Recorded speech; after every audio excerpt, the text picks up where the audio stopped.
अगर अभी चुनाव हो तो हमारी इस खास पेशकश में चर्चा के लिए कुछ खास मेहमान हमारे साथ जुड़े हुए हैं। स्टूडियो में है मेरे सहयोगी विनोद दुआ, सीएसडीएस के डायरेक्टर संजय कुमार, राजनीतिक विश्लेषक पुरुषोत्तम अग्रवाल, CNN-IBN के national affairs editor Bhupendra Choubey और राजनीतिक विश्लेषक पुष्पेश पंत।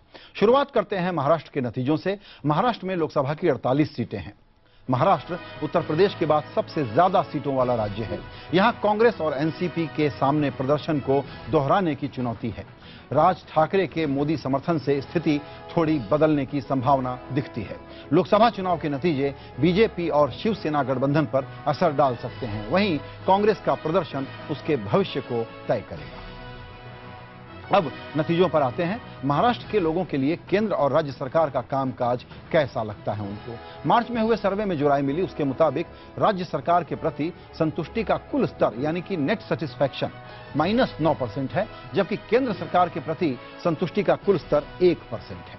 क्या यूपीए को केंद्र में मिले एक और मौका? सर्वे के मुताबिक 23% लोग यूपीए को एक और मौका देने के पक्ष में हैं, जबकि 58% लोग मौका नहीं देना चाहते। महाराष्ट्र के चुनावी मुद्दे क्या हैं? सर्वे के मुताबिक 20% लोग विकास को चुनावी मुद्दा मानते हैं, 19% लोग भ्रष्टाचार को, 16% लोग महंगाई को, 5% बेरोजगारी को और 5% लोगों के लिए किसानों की समस्याएं सबसे बड़ी चुनावी समस्या है।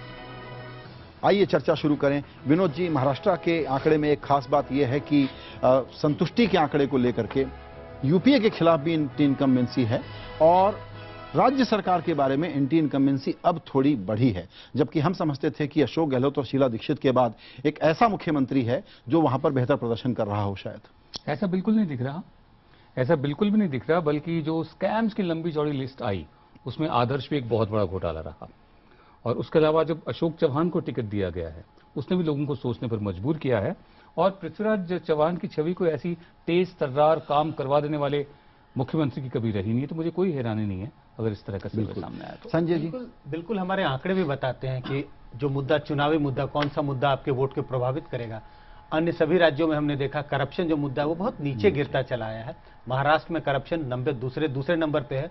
19% लोग कहते हैं कि चुनावी मुद्दा उनके लिए भ्रष्टाचार है। मेरे समझ से ये दोनों भ्रष्टाचार उनके दिमाग में है, राज्य सरकार का भ्रष्टाचार और केंद्र सरकार में जो भ्रष्टाचार के आरोप। तो भूपेंद्र जी, जैसे कि येदुरप्पा कैचवर्ड बन गया बीजेपी की कहानी को पंक्चर करने के लिए, वैसे महाराष्ट्र जैसे राज्य में आदर्श और अशोक चौहान को टिकट देना, जिद करके देना, आपको लगता है कि बहुत ही नुकसान वाला काम किया इन्होंने? नहीं, देखिए, अगर बीजेपी ने येदुरप्पा को टिकट दिया और उनके जितने सहयोगी उन सबको लेकर आए तो जाहिर तौर पे विनेबिलिटी जितनी महत्वपूर्ण बीजेपी के लिए उतनी महत्वपूर्ण कांग्रेस के लिए है। सवाल यहां पर यह है कि कांग्रेस की सरकार, कांग्रेस और एनसीपी की युक्ति सरकार वहां पर 10 साल से है, केंद्र में 10 साल से है, तो क्या कांग्रेस कुछ और कार्य कर सकती थी, खास तौर पे एक ऐसे समय पर जबकि राहुल गांधी ने एक विशेष प्रेस कॉन्फ्रेंस की आदर्श के मामले में यह इंश्योर करने के लिए कि अशोक चौहान के खिलाफ कार्रवाई की जाए। वही राहुल गांधी फिर स्टेज पर चले जाते हैं कुछ हफ्तों बाद अशोक चौहान के साथ और फिर उन्हीं की पार्टी अशोक चौहान को टिकट दे देती है। मुझे लगता है सर्वे कहीं ना कहीं ये जो विरोधाभास की राजनीति जो कांग्रेस ने की है पिछले कुछ हफ्तों से, ये सर्वे उसको थोड़ा बहुत ये क्यों पुष्पेश जी? देखिए, अगर किसी की गुड्डी चल रही है, वो 4 गलती कर दे, भ्रष्ट आचरण कर ले, उसको माफी मिलती है, लेकिन जिसके खिलाफ पब्लिक का मूड हो वो गलती करे तो बुनियादी मुद्दा है जिसकी गुड्डी चल रही हो, आपने कहा जिसकी गुड्डी नहीं चल रही हो, वो भ्रष्ट भी हो, तो फिर क्या होगा? वो जो विनोद कह रहे हैं, कॉमन सेंस कहता है कि आदर्श वाले अशोक चौहान को टिकट न देकर के कांग्रेस अपना they could have made a point. अगर आदर्श के वाले अशोक चौहान नहीं भी होते तो विनोद जी वही तो कह रहे थे कि वो उनकी उसके अलावा भी औकात क्या थी, वो कुछ कर सकने वाले मुख्यमंत्री के रूप में तो कभी सामने आए ही नहीं थे। जी, आंध्र प्रदेश का हमने देखा पुरुषोत्तम जी, उसके बाद महाराष्ट्र में अगर कांग्रेस और एनसीपी का परफॉर्मेंस, अगर आगे आंकड़े पर हम आएंगे, ठीक नहीं रहता तो आपको लगता है कि कांग्रेस की जिस ऐतिहासिक पराजय की संभावना हमारा सर्वे बता रहा है उसमें महाराष्ट्र का योगदान काफी होगा? निश्चित रूप से है। और जो बात हो रही है, देखिए, इसमें एक चीज ये है कि आप जिस मुद्दे को लेकर के लगातार पिछले 3-4 साल से हमले का शिकार बने हुए हैं और आप खुद ये कहते हैं कि इस मामले में FIR होनी चाहिए, कार्रवाई होनी चाहिए, फिर आप उस संबंधित मुख्यमंत्री को केंद्र में लाने की एक तरह से तैयारी कर रहे हैं, तो विनेबिलिटी बहुत महत्वपूर्ण है। लेकिन इन सारे कंफ्यूजन्स और सारे अजीब तरह के दिनों में भी कंसिस्टेंसी का भी कोई मतलब होता है, खास करके जब आप बहुत ही तीखी कसौटी पे, जबकि आप तीखी कसौटी पर हो और आप एक तरह से एक डिफेंसिव की लड़ाई लड़ रहे हो। दूसरी बात, पृथ्वीराज चौहान का जिक्र चल रहा था, कांग्रेस की एक पिछले 8-10 साल में समस्या ये रही है कि ये मान लिया गया है कि मुख्यमंत्री और चीफ सेक्रेटरी में कोई खास फर्क नहीं है। दोनों को प्रशासक मान लिया गया है, जबकि मैं व्यक्तिगत रूप से ये मानता हूं कि चीफ सेक्रेटरी एक अलग तरह की चीज होती है, मुख्यमंत्री सर्वथा भिन्न प्रकार की चीज होती है। बिल्कुल। जो लोग ठीक से बोल नहीं सकते, जनता से कनेक्ट नहीं कर सकते, मीडिया में अपनी किसी तरह की छाप नहीं छोड़ सकते, वो चीफ सेक्रेटरी के तौर पर या क्या कहते हैं उसको, बैकरूम बॉय के तौर पर बहुत अच्छे हो सकते हैं। वो किसी भी पॉलिटिकल पार्टी का पब्लिक फेस नहीं हो सकता। मैं एक छोटा सा पॉइंट यहाँ रेज करना चाहता हूँ। के कामराज, आपको याद होगा, कांग्रेस के नेता थे, वो लगभग बोलते ही नहीं थे, लेकिन करके बहुत दिखाते थे। करके दिखाते That's थे। the point. कनेक्ट जो होता है, दिखाते असली कनेक्ट जो होता है वो काम के जरिए आपने दिखता है। बहुत सही उदाहरण दिया विनोद जी। बोलते ही नहीं थे, उनका कहा जाता है कि आप कुछ भी उनसे कहिए तो कहते थे देखेंगे, पारा कलम देखा जाएगा, देखा जाएगा। और फिर भी मतलब लेकिन तमिलनाडु में प्लान उनका दिया हुआ, तमिलनाडु में काम किया, संगठन के लिए काम शुरुआत किया, उन्होंने करी, संगठन में काम किया, तमिलनाडु में सरकार के रहते हुए काम किया। तो ऐसे थोड़ी। आइए इस चर्चा को और आगे बढ़ाने के लिए ये आंकड़े और काम आएंगे। वो हैं महाराष्ट्र में किसको कितने वोट। सर्वे में 43% वोट बीजेपी और शिवसेना और आरपीआई के पक्ष में जाते दिख रहे हैं, जबकि 33% वोट कांग्रेस और एनसीपी के पक्ष में जाने के आसार हैं। इसके अलावा 5% वोट आम आदमी पार्टी को, 4% वोट बीएसपी को और 3% वोट एमएनएस को मिलने की संभावना है। महाराष्ट्र में किसको कितनी सीटें, आपको ये बता दें कि 80 सीटों वाले यूपी के बाद महाराष्ट्र में सबसे ज्यादा 48 सीटें हैं। सर्वे के मुताबिक बीजेपी, शिवसेना, आरपीआई, आठवले गठबंधन को सबसे ज्यादा 24 से 30 सीटें मिलने की संभावना है। इसके बाद कांग्रेस एनसीपी को 16 से 22 सीटें, जबकि अन्य को 1 से 3 सीटें मिलने का अनुमान है। संजय जी, यहां पर थोड़ा फर्क देख रहे हैं, फासला बढ़ा है वोट शेयर में, लेकिन सीटों के मामले में हमने बीजेपी शिवसेना की सीटें थोड़ी सी कम की हैं, कांग्रेस की थोड़ी सी बढ़ाई हैं। ऐसा क्यों? हमने ना तो बढ़ाया है ना घटाया है। ये जिस तरह के आंकड़े आ रहे हैं, लोगों से जो बात की जा रही है, लोगों से जो राय पूछी जा रही है, आप किस पार्टी को वोट देंगे जब चुनाव हो, तो उसके आधार पे, जैसा कि हम बार बार दर्शकों को बता रहे हैं, जो मैथमेटिशियन राजीव करांडेकर है, उन्होंने इसको अपने सिस्टम में कन्वर्ट किया और इस तरह की सीटें दिखाई पड़ रही हैं। तो और ये चूंकि यहाँ गठबंधन है, हमें ध्यान देना चाहिए, दोनों दलों के बीच, दोनों गठबंधन के बीच 10% का फासला है। लेकिन इसकी खास बात यह है कि यहाँ गठबंधन है, इसी के लिए इनके वोट, ये जो वोट स्प्रेड और कंसंट्रेशन का यहाँ पे कुछ ना कुछ रोल है, जिसके कारण आपको सीटों का अंतर दिखाई पड़ता है। बिल्कुल, क्योंकि महाराष्ट्र में खास बात महाराष्ट्र की मुझे लगता है ये है, तीसरे नंबर पे आपको आम आदमी पार्टी दिखाई पड़ती है, नई पार्टी है, और महाराष्ट्र में वो 5% वोट लेके आ रही है और एमएनएस को पीछे छोड़ रही है। तो शायद महाराष्ट्र की ये बड़ी खबर हो सकती है। ये एक बहुत सिग्निफिकेंट पॉइंट है भूपेंद्र। देखिए, एमएनएस ने चूंकि खुद ये कह दिया कि हम दिल्ली में तो मोदी को समर्थन करेंगे, ऐसा कह करके इस लोकसभा के चुनाव से खुद ही विड्रॉ करने का मैसेज देने की कोशिश की है क्या? देखिए, आम आदमी पार्टी के नेता अरविंद केजरीवाल क्या कहते हैं हर जगह जाकर, वो ये कहते हैं कि चाहे वो कांग्रेस हो चाहे भारतीय जनता पार्टी हो, दोनों दलों के बीच कहीं ना कहीं कुछ तालमेल है। अब वो ये कह रहे हैं कि जो दल भारतीय जनता पार्टी के खिलाफ भी खड़ा होना चाहते हैं अलग अलग राज्यों में, उन दलों की भी कुछ ना कुछ बैकरूम डीलिंग है। राज ठाकरे के सामने एक स्पष्ट प्रश्न था, वो दरअसल चाहते तो हैं एनडीए के साथ आना, इसमें कोई शक नहीं है, वो चाहते हैं कि वो एनडीए के साथ आए, लेकिन वो ये भी जानते हैं जब तक उनके भाई उद्धव ठाकरे और शिवसेना वहां मौजूद है तब तक वो एनडीए में आ नहीं सकते। और हमने देखा जब नितिन गडकरी ने एक प्रयास किया राज ठाकरे को अपनी ओर खींचने का, तो उसका किस प्रकार से जबरदस्त विरोध किया गया शिवसेना द्वारा। मुझे लगता है वो पूरा का पूरा प्रकरण जो है कहीं ना कहीं आम आदमी पार्टी को थोड़ा बहुत फायदा जरूर कर गया है। और आम आदमी पार्टी के मुंबई इलाके में खासतौर पर जहां 7 लोकसभा सीटें हैं, वहां पर मेधा पटकर स्ट्रांग कैंडिडेट हैं, मीरा सान्याल साउथ बॉम्बे से स्ट्रांग कैंडिडेट हैं। हार जीत एक अलग बात है, लेकिन जो वोट परसेंटेज आपको एक 1.5 साल पुरानी पार्टी को दिख रहा है, वो वाकई अपने आप में एक अचंभित करने वाली चीज है। बिल्कुल, गुजरात में भी यही स्थिति है, या गुजरात में 6% वोट है जी। फिर ऐसा क्यों कहा जा रहा है कि आम आदमी पार्टी का जो मिडिल क्लास और एजुकेटेड मिडिल क्लास और यूथ का जो सपोर्ट बेस है वो खिसक रहा है दिल्ली के तजुर्बे के बाद? जो दिल्ली में अरविंद केजरीवाल ने किया, मैं बताऊं उन पर, एक मिनट, उन पर कोई प्रेशर नहीं था कि जन लोकपाल बिल अभी लाइए, मैं बताऊं आपको, वो उनकी कमिटमेंट थी अपनी, प्रेशर कोई नहीं था। वो चाहते तो बिना लोकपाल लाए 3 महीने इंतजार कर सकते थे लोकपाल के लिए, जैसे मैनिफेस्टो अभी तक नहीं आया उनका। ये भी एक वादा था कि मैनिफेस्टो आ जाएगा, मैनिफेस्टो अभी तक नहीं आया। वो चाहते तो लोकपाल के लिए भी इंतजार कर सकते थे, लेकिन उन्होंने लोकपाल को बहाना बनाया, ये परसेप्शन है, और यहां से चले गए क्योंकि राष्ट्रीय खेल खेलना था। तो ये फिर बात कहां तक कहां तक वाजिब है संजय, मुझे बताइए कि मिडिल क्लास और एजुकेटेड यूथ का जो आधार है वो खिसक चुका है। ये देखिए, सबसे ज्यादा इंटेंस स्क्रूटनी हो रही है उनकी दिल्ली में, और दिल्ली में जो लगातार सर्वेज या पॉलिटिकल नैरेटिव हमको सुनने को मिलता है उसमें लगता है कि मिडिल क्लास और अर्बन आबादी में थोड़ी नाराजगी है, और बॉटम ऑफ पिरामिड वोट जिसको पर वो ज्यादा फोकस कर रहे हैं, जो जितनी बात कह रहे हैं आम आदमी पार्टी वाले, शायद वो अभी भी इंटैक्ट हो दिल्ली में। यही रिफ्लेक्शन वहां दिख रहा है बॉम्बे जैसे शहर में होने के कारण, या पुणे या नागपुर कि शहरी होने के कारण वहां पर आम आदमी पार्टी का अट्रैक्शन दिल्ली के बाद संभवतः सर्वाधिक है। मुझे ये भी लग रहा है कि जो हम लेबल चस्पा कर रहे हैं कि शहरी मध्यवर्गीय, तो क्या दिल्ली का शहरी मध्यवर्गीय वही शहरी मध्यवर्गीय है जो मुंबई का है? दोनों की मानसिकता में बुनियादी फर्क है। वो कामकाजी मध्यवर्गीय है, ये नौकरी करने वाला मध्यवर्गीय है। दिल्ली वाले का मोहभंग इसलिए हुआ है कि उसके सामने वो मरीचिका जो थी उसको बिल्कुल लग रहा था घर उन्होंने टेस्ट नहीं किया है, और उन्होंने टेस्ट नहीं किया है। और जो उम्मीदवार हैं कहीं ना कहीं उनकी गुणवत्ता का सवाल है। अगर बंगलोर में इन्फोसिस का ही सीईओ आके खड़ा हो जाता है तो उसको कैसे आप नकारें? और दूसरी बात है, जब हम बात कर रहे हैं कि उनका जनाधार मध्यम वर्गीय वोटरों में खिसका है, तो नेचुरली हमें किसी चीज से तुलना करनी होगी। जब हम जनवरी के सर्वे में देखेंगे उनका वोट प्रतिशत और कहीं ऊपर था, उसके आधार पे तो निश्चित हमें खिसकता हुआ दिखाई देखिए वो पड़ता है। इसलिए था चूंकि 28 दिसंबर को अरविंद केजरीवाल जी ने रामलीला मैदान में शपथ ली थी। अब सारे के सारा राष्ट्रीय जो मीडिया है, सारे टीवी चैनल्स हेडक्वार्टर्ड है यहाँ दिल्ली में, अखबार के सभी जितने बड़े संपादक हैं वो सब दिल्ली में हैं। जो भी कुछ दिल्ली में हो रहा था सबको लगा बहुत बड़ा राजनीतिक करिश्मा हो रहा था। बिल्कुल। जनवरी के पहले हफ्ते में अरविंद केजरीवाल सबसे बड़े करिश्माई एक जादूगर के रूप में उभरे थे। कहीं ना कहीं जैसे जब वो रेल भवन के बाहर जब वो धरने पर आ गए, उसके बाद जो कुछ हुआ आम आदमी पार्टी के साथ, जो स्क्रूटिनी जिसकी संजय बात कर रहे थे, उसके कारण वो जो सर्ज था विनोद जी शुरू में जनवरी के पहले हफ्ते में, वो सर्ज थोड़ा सा कम होता दिखाई पड़ा, और उसको हम ये कह रहे हैं कि अब वो वोट परसेंटेज में थोड़ा कम हो गया। आइए अब हम जनवरी के सर्वे में उन्हें, हमारे सर्वे में करीब 42-43% वोट दिल्ली में दिखाई पड़ रहे थे। Soon after assembly. हाँ बिल्कुल। आइए महाराष्ट्र में किसको कितनी सीटें मिलने के बाद हम ये देखना चाहेंगे कि किस इलाके में कैसी बढ़त इनको मिलती हुई दिख रही है। सर्वे के मुताबिक विदर्भ में बीजेपी और शिवसेना आगे है, यहां आपको भी फायदा मिलने का अनुमान है।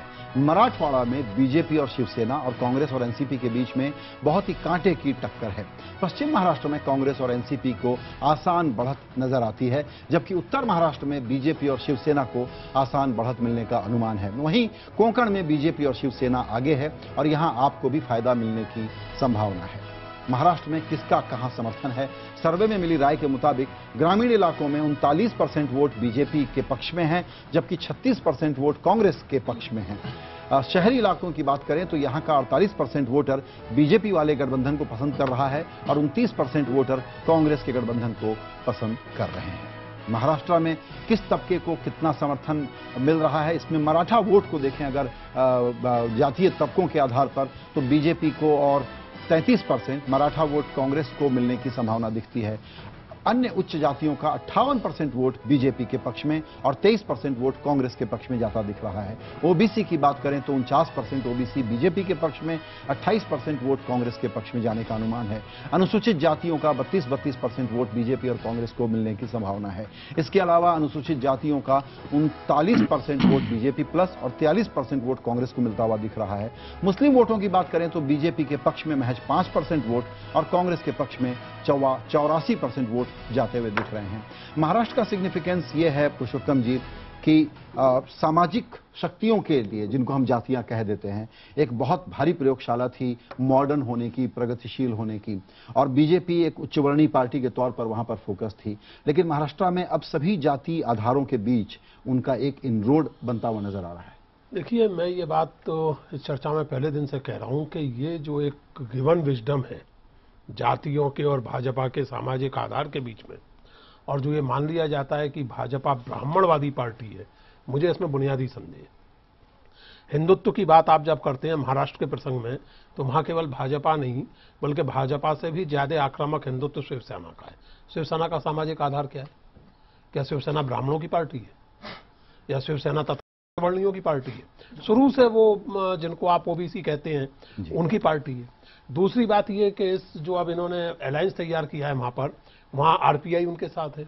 तीसरी रोचक बात यह है कि बसपा का वोट परसेंटेज, अगर मैं गलत नहीं हूं तो आपसे कम है, बिल्कुल जी, तो 1% कम। ये जो हम लोगों की एक समझ है कि साहब Conventional wisdom। ये निश्चित रूप से गलत अव्वल है। एक तो गलत है ही, और इस चुनाव में इसको बार बार चुनौती मिल रही अच्छा, है। दूसरी बात गुजरात में मिल रही है, महाराष्ट्र में, मध्य प्रदेश में, हर जगह। संजय जी, दूसरी बात इस पर आप कहें तो फिर इनके बाद इन तीनों का रिएक्शन बड़ा इंपॉर्टेंट होगा। वो ये कि जैसे बाकी देश में दिख रहा है कि एक पार्टी का बहुत उभार और दूसरे का डिसिमेशन, महाराष्ट्र में बीजेपी शिवसेना के गठबंधन को थोड़ी ही सीटें ज्यादा मिल रही हैं, कांग्रेस एनसीपी का थोड़ा ही नुकसान हो रहा है, सफाया नहीं है।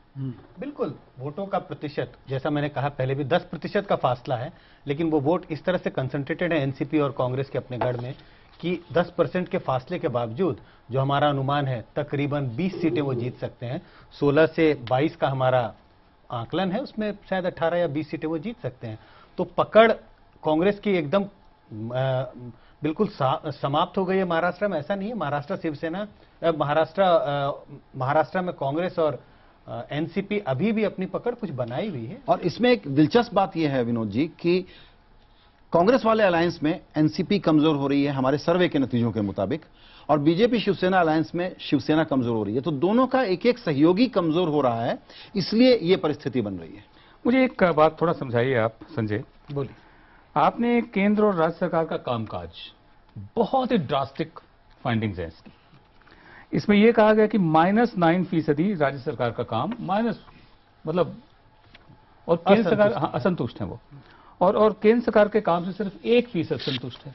बावजूद इसके जो सीटें आपने दी हैं उसमें बहुत कम फर्क है, 24 और 22। अगर हम इनका 24 मान लें कम सीटें बीजेपी की, और कांग्रेस से सबसे ज्यादा मान लें तो 2 सीटों का फर्क है। अगर इनकी सबसे ज्यादा माने 30 और कांग्रेस की 16 मान लें तो 14 सीटों का फर्क है।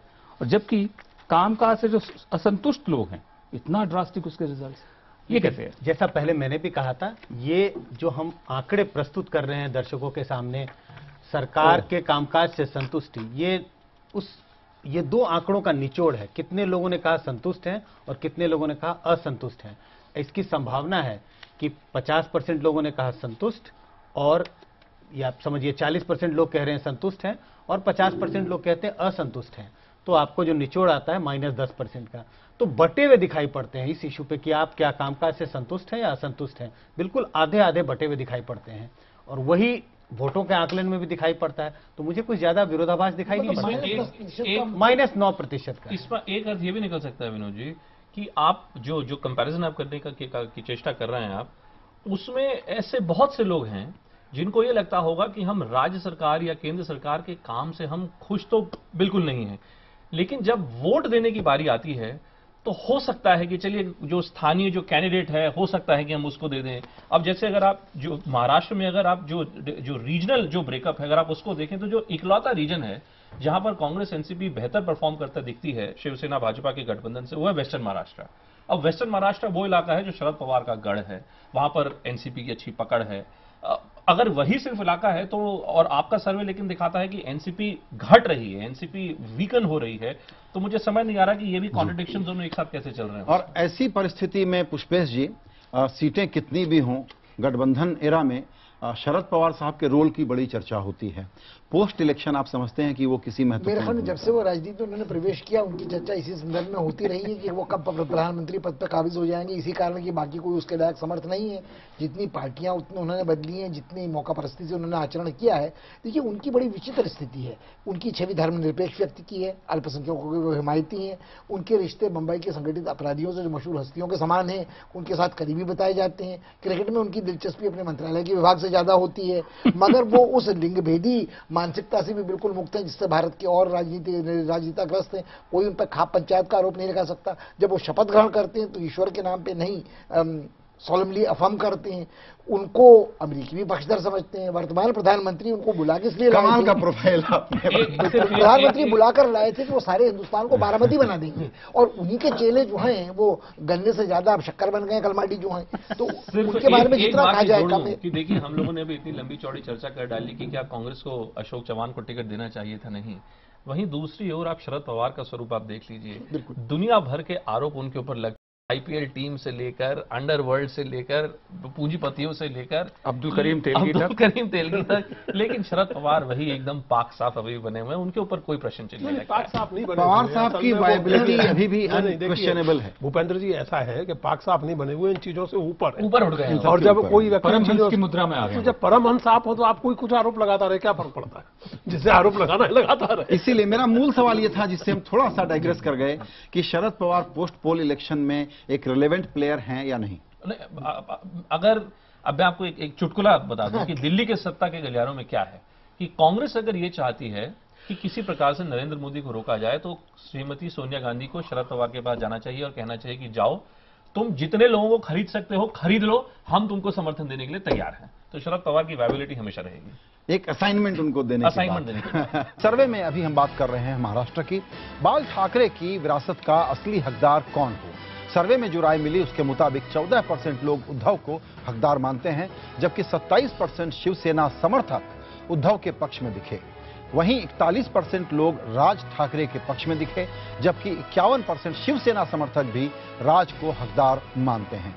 कुल 10% लोग उद्धव राज दोनों को बाला साहब ठाकरे की विरासत का हकदार मानते हैं, जबकि 8% शिवसेना समर्थक भी इस राय से इत्तेफाक रखते हैं। इसके अलावा कुल 9% लोग उद्धव और राज दोनों को हकदार नहीं मानते, जबकि 5% शिवसेना समर्थक भी दोनों के पक्ष में नहीं हैं। एमएनएस के मोदी समर्थन से किसका फायदा? सर्वे के मुताबिक कुल 40% लोग मानते हैं कि बीजेपी और शिवसेना को फायदा मिल सकता है। यही राय 51% बीजेपी वोटरों और 43% शिवसेना वोटरों के बीच में है। 58% एमएनएस वोटरों और 35% कांग्रेस एनसीपी वोटरों ने भी यही राय रखी है। वहीं कुल 20% लोगों ने माना है कि एमएनएस के मोदी समर्थन से बीजेपी शिवसेना को नुकसान होगा। ऐसा मानने वाले 18% तो बीजेपी के हैं, 22% लोग शिवसेना के हैं, 8% लोग एमएनएस के हैं और 25% लोग कांग्रेस एनसीपी के हैं। कौन बने प्रधानमंत्री? सर्वे में महाराष्ट्र के वोटरों की जो राय मिली उसमें 42% लोगों की पसंद नरेंद्र मोदी, 16% की पसंद राहुल गांधी, 2% लोग सोनिया गांधी और मनमोहन सिंह को पसंद करते हैं। इसके अलावा 3% लोगों की पसंद अरविंद केजरीवाल और 2% लोगों की पसंद मायावती और शरद पवार है। तो इसका जो हाईलाइट है सर वो ये है कि बाला साहब की विरासत का हकदार ज्यादातर लोग शिवसेना के भी राज ठाकरे को मानते हैं। इस पर इसका अर्थ क्या निकाला जाए पुष्पेश जी? ये हो गया वसुंधरा, जिस आदमी में ये ताकत है कि उस विरासत को संभाल सके, जो बढ़ के सागरों मीना अपने सामने रख सके, वही उपभोग करेगा इसका। इसमें तो बिल्कुल पुरुषार्थ के साथ सीधे सीधे जुड़ी बात है कि बिंदु माधव ठाकरे के निधन के बाद से बाला साहब अपने जीवन काल में जो अभिषेक करना चाहते थे उसको न तो लोगों ने स्वीकार किया और शिवसेना से लोग छितर होते और गए। ये जो वो संजय निरुपम हो गए, छगन भुजबल हो, और अभी भी ये जो लोग हट रहे हैं शिवसेना से, एक प्रकार का जो शिवसेना के अंदर इम्प्लोजन हो रहा है, आपको लग रहा है कि ये भी एक सपोर्टिंग फैक्टर है जो राज ठाकरे को ज्यादा अच्छा दिखा रहा है? देखिए, इसमें बिल्कुल कोई शक नहीं है, चाहे उनकी राजनीति, उनकी बोलने की शैली हो, और जैसे दिखते हैं, उनकी बातचीत का जो ढंग हो, राज ठाकरे जाहिर तौर पे बाल ठाकरे जैसे न सिर्फ दिखते हैं, न सिर्फ बोलते हैं, उनकी जो पूरा उनका जो राजनीतिक उनका जो उनकी पृष्ठभूमि है वो एकदम प्रेरित है बाला साहेब ठाकरे से। बाला साहेब ठाकरे मेरे मुताबिक भारतीय राजनीति में धृतराष्ट्र सिंड्रोम के सबसे बड़े वो एग्जाम्पल हैं कि वो चाहते हुए, जैसे भी पुष्पा जी कह रहे थे, वो चाहते हुए भी वो अपने राज का वो राज तिलक नहीं कर पाए, क्योंकि कहीं ना कहीं उनको अल्टीमेटली अपने बेटे को उस गद्दी पर बिठाना था। विनोद जी, देखिए, मैं सवाल पूछना चाहता हूं, लेकिन मेरा सवाल अभी अधपका है, इसलिए माफी चाहता हूं। मैं बाद में इसका जवाब बेशक आ जाए कि ज्योतिबा फुले का महाराष्ट्र और शरद पवार का महाराष्ट्र, ये जो यात्रा रही है, क्या महाराष्ट्र से बिल्कुल पलायन कर गए हैं सामाजिक आंदोलन? और क्या महाराष्ट्र अब सिर्फ मतलब वणिक समाज या उद्योगपति इनकी भूमि बनकर रह गया है? मेरे जहन में ऐसा सवाल आता है। देखिए, बिल्कुल पलायन तो नहीं कर गए, लेकिन जो सामाजिक आंदोलन है उनके दो पहलू होते हैं। एक तो उनकी दिशा या उनका ओरिएंटेशन, उनकी सोच, दूसरे उनका सामाजिक आधार। तो जैसे आपने महात्मा ज्योतिबा फुले का जिक्र किया, वो मूलतः ओबीसी जिसे आज आप कहते हैं उन्हीं का आंदोलन था और बहुत महत्वपूर्ण आंदोलन था, बहुत प्रगतिशील आंदोलन था। लेकिन उस ओरिएंटेशन को आगे बढ़ाने की परवाह, असल में देखिए विनोद जी, जो बात आप कह रहे हैं वो एक व्यापक महत्व उसका इस बात में है कि स्वाधीनता आंदोलन तक, स्वाधीनता मिलने तक हमारे यहाँ की राजनीतिक पार्टियां, यानी मुख्य रूप से कांग्रेस और लेफ्ट पार्टियां, वो पॉलिटिकल के साथ साथ सोशल और कल्चरल एजेंडा को भी उतना ही महत्व देती है। कांग्रेस हो चाहे कम्युनिस्ट पार्टियां हो, आजादी के बाद धीरे धीरे दो चीजें हुई कि सामाजिक सुधार के नाम पर जिसका भयानकतम मैनिफेस्टेशन आपको आजकल दिखता है, बलात्कार की समस्या हो, स्त्रियों पर होने वाले अत्याचारों की समस्या हो, दलितों पर होने वाले एक बहुत ही कड़ा और फैंसी कानून बनाइए, छुट्टी पाइए। ना कोई आंदोलन की जरूरत है, ना कोई समाज में वातावरण बनाने की जरूरत है। एक ही है, राजनीतिक दल का काम केवल और केवल सत्ता की राजनीति करना रह गया है। और ये जो चीज है, ये केवल महाराष्ट्र में नहीं, हम लोग उत्तर प्रदेश के बारे में भी इसकी चर्चा करेंगे या कर रहे थे, और अन्य प्रदेशों के बारे में भी। सामाजिक आंदोलन और राजनीतिक प्रक्रिया का जो संबंध था वो आजादी के बाद धीरे धीरे धीरे धीरे खत्म होता चला गया। संजय जी, यहाँ एक चीज बहुत लोग ये कहते हैं कि एमएनएस जो है वो एक मल्टीपर्पस व्हीकल है, मूल काम है बीजेपी शिवसेना का नुकसान कराना, और कांग्रेस एनसीपी में जैसी जैसी बातचीत, जैसी जैसी सहमतियां आपस में कर लें उस प्रकार से। आपको लगता है कि एमएनएस इस बार जो पोजीशन ले रही है उसके बाद बीजेपी शिवसेना को बहुत नुकसान पहुंचाएगी? कई जगहों पे तो हमें पता है कि एमएनएस अपने उम्मीदवार, बीजेपी के उम्मीदवार के अगेंस्ट खड़ा नहीं कर रही है, तो निश्चित रूप से जो नुकसान बीजेपी को कम लेकिन शिवसेना को ज्यादा पहुंचा रही है। ऐसा सर्वे में इस तरह के आंकड़े तो नहीं दिखाई पड़ते, लेकिन और चीजों से जो लोगों से बात करके इस तरह की अनुभूति हो रही है कि बीजेपी को नुकसान कम लेकिन शिवसेना को ज्यादा नुकसान एमएनएस पहुंचाने की स्थिति में है। भूपेन, ये बात आपसे भी कि बहुत लोग कहते हैं कि कांग्रेस और एनसीपी भी राज ठाकरे को अपनी अपनी सुविधा से इस्तेमाल करते हैं और इस प्रकार से एक टूल के रूप से इस्तेमाल होने के लिए राज तैयार भी रहते हैं। इसमें कोई मेरिट है? बिल्कुल ठीक, बिल्कुल बहुत मेरिट है इसमें, और यही एक कारण है कि नितिन गडकरी जी खुद गए थे राज ठाकरे को कहने के लिए कि आप कृपया करके भारतीय जनता पार्टी के खिलाफ अपने उम्मीदवारों को न खड़ा करें। एक आंकड़ा आपको दे दूं, मैं जानता हूं विनोद जी को परेशानी होती है आंकड़ों की ध्वनि से लेकिन पिछले लोकसभा चुनाव में मुंबई की लोकसभा में महाराष्ट्र नवनिर्माण सेना को प्रति लोकसभा लगभग 1 लाख वोट मिले थे, और वही एक कारण था कि हमने देखा कि पूरा जो 7 लोकसभा की सीटें थी मुंबई इलाके में, वहां पर भारतीय जनता पार्टी और शिवसेना का परफॉर्मेंस बहुत ज्यादा खराब हो गया था। नितिन गडकरी जी उस स्थिति को नहीं दोहराने देना चाहते थे। यही एक कारण था कि वो अब की बार गए राज ठाकरे को यह कहने के लिए कि आप कृपया करके दोबारा से वो स्थिति मत पैदा कर दें। बिल्कुल। पुष्पेश जी, वही सवाल वापस लेके आना चाहूंगा मैं कि सब जगह अगर देश में ऐसा कांग्रेस विरोधी और एनडीए समर्थक माहौल है, तो महाराष्ट्र में इतना बिल्कुल ऊपर से नीचे परिवर्तन क्यों नहीं दिख रहा? नहीं, देखिए उसके 2-3 कारण मुझे लगता है अपनी मोटी समझ में आते हैं। हम बहुत चर्चा करते हैं विचारधारा के आधार पर, जाति के आधार पर, मगर कहीं न कहीं समाज में एक संगठित अपराध की भूमिका होती है। अब वो जो सदरलैंड थे, बड़े विख्यात विधिवेत्ता थे जिन्होंने व्हाइट कॉलर क्राइम की बात की, ऑर्गेनाइज क्राइम की बात की, वोरा कमीशन की रिपोर्ट थी पॉलिटिशियन नेक्सस पे, उसका उदाहरण मुंबई और महाराष्ट्र यथार्थ है, जिसके कल हम जिक्र कर रहे थे कि वो लंपन की क्या परिभाषा है, भारतीय परिवेश में उसका अनुवाद क्या है। जो समाज की तलछट है, जो दलित उत्पीड़ित वर्ग से ही आता है, मगर वो लंपन इसलिए है कि वो उत्पादक नहीं है और उसका उपयोग और लोग करते हैं। उनके इतने निहित स्वार्थ जुड़ चुके हैं शिवसेना से भी और शरद पवार से भी और कांग्रेस से भी, कि कभी वो अरुण गावली का रूप लेती है, कभी अल्पसंख्यक संरक्षण के रूप में बैरिस्टर आंतुले किसी का समर्थन करते पाए जाते हैं। कुल मिलाकर, और बम्बई मायानगरी बॉलीवुड है, तो उसका एक छलावा जो है वो महाराष्ट्र की मानसिकता। और जहां तक पॉलिटिक्स की बात अभी पुरुषोत्तम जी ने की, तो लोग मजाक में कहते हैं, उम्मीद है कि कोई दर्शक इसका बुरा नहीं मानेंगे, कि अब दरअसल बिहार तो महाराष्ट्र हो रहा है और महाराष्ट्र बिहार हो चला है। अब इसके लिए वो कहेंगे, राज ठाकरे कहेंगे बिहारी इतने पहुंच गए कि आपने कहा हमारा